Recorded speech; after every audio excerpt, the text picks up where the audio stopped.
আসসালামু আলাইকুম সবাইকে। আজকে আমরা টক ঝাল মিষ্টি আমের আচার রেসিপি দেখব। এখানে 3টার মতো কাঁচা আম নিয়েছি, 8 থেকে 10টার মতো কাঁচা মরিচ নিয়েছি 5টার মতো রসুনগুলোকে আমরা ছিলে নিব।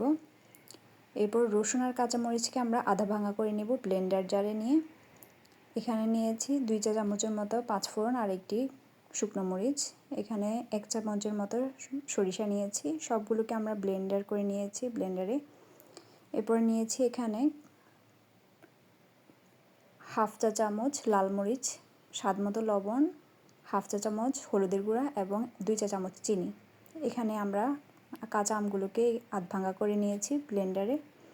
এই পর্যায়ে আমরা উপকরণগুলো দিয়ে নিচ্ছি।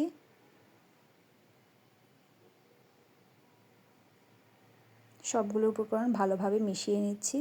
দেখুন আমরা ভালোভাবে মিশিয়ে নিয়েছি। এই পর্যায়ে আমরা 2 টেবিল চামচ পরিমাণ ভিনেগার দিয়ে নিচ্ছি। এই পর্যায়ে আমরা 2 কাপ পরিমাণ সরিষার তেল ভালোভাবে গরম করে নিয়েছি এবং মিশ্রণের সাথে মিশিয়ে নিচ্ছি। এবার ভালোভাবে আমরা মিক্স করব সরিষার তেলগুলো। যারা আমার মতো আচার দেখলে লোভ সামলাতে পারেন না, তারা এই আচার রোদে দেওয়ার প্রয়োজন নেই, কিন্তু বেশ কিছুদিন সময় সংরক্ষণের জন্য রোদে দিয়ে নেবেন, 4-5 দিন। ধন্যবাদ সবাইকে।